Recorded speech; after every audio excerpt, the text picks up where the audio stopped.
Wala akong kasapatos. Okay lang. Good day. Please introduce yourself. Good day. I'm Beverly Sinyagan. Louder, please. I'm Beverly Sinyagan, 31 years old. Okay. I'm single. I have 5 brothers and 1 sister. Single. Yes. Do you have kids? I'm single. Single. Okay. Continue, please.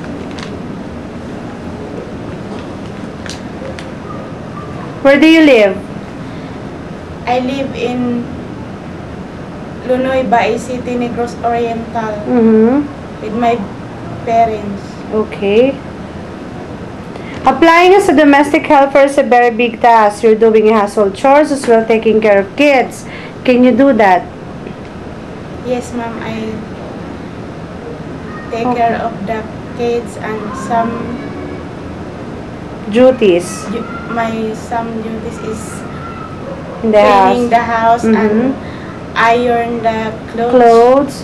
Okay. What else? and washing the clothes and wash the car. Can you do the laundry by hands? Yes, ma'am. Okay. What will you do if your employer asks you not to take day off for a week or even for a month because they have important things to attend? Is it okay for you? Yes, ma'am. It's okay for me. Please tell us about your work experience.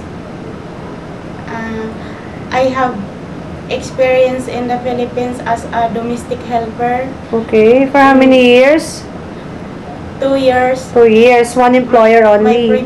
Yes, ma'am. Okay. My previous employer is Dutch people. They Dutch. have Okay. 3 children. The eldest children is 17. The second is 14. The youngest is 5 years old. Okay. And then the couple. And then the couple. My duties is cleaning the house and washing the clothes and wash the car. Okay.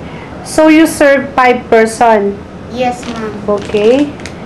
Anything? That's all, ma'am. Okay. What about naughty little children? Do you have patience taking care of them?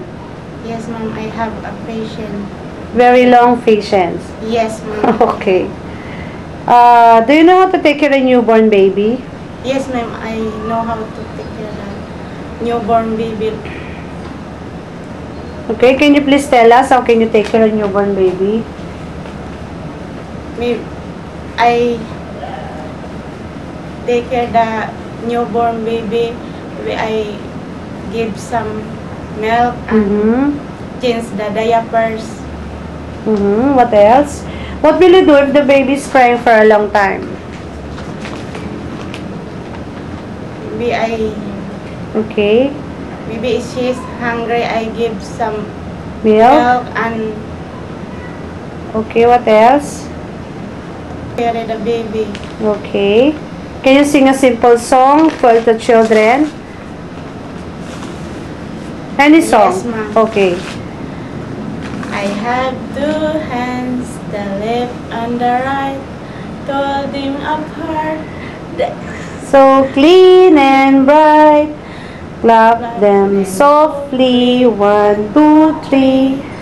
Clean little hands are good to see. Okay, do you know how to cook? Yes, ma'am, but only the Filipino food. Okay. Most people in Hong Kong speak Cantonese. Are you willing to learn the Chinese language? Yes, ma'am. Okay. Do you know what this domestic helper means? Yes, ma'am. Can you tell us? DH means is do all work in the house and cleaning the house. What and else? Take care of the kids. Is it possible there's an old man or old women may be sick or bedridden living with your employer? Are you willing to take care of them? Yes, ma'am. Okay. Why do you want to work in Hong Kong? Because in Hong Kong is higher salary. So Okay. high salary given. Yes, ma'am. Okay, so that you can provide your family needs. Yes. Yes, ma'am. Don't be shy. Would you like to say anything else to your prospective employer? Why they have to choose you? To my previous employer, Perspective.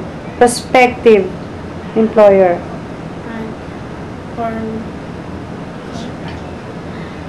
for my Prospective employer. for my prospective employer, Okay. I hope you choose me as your domestic helper. Mm-hmm. I promise to hardworking and obedient and trustworthy. And I Okay. promise to finish my 2 years contract. Thank you. Thank you.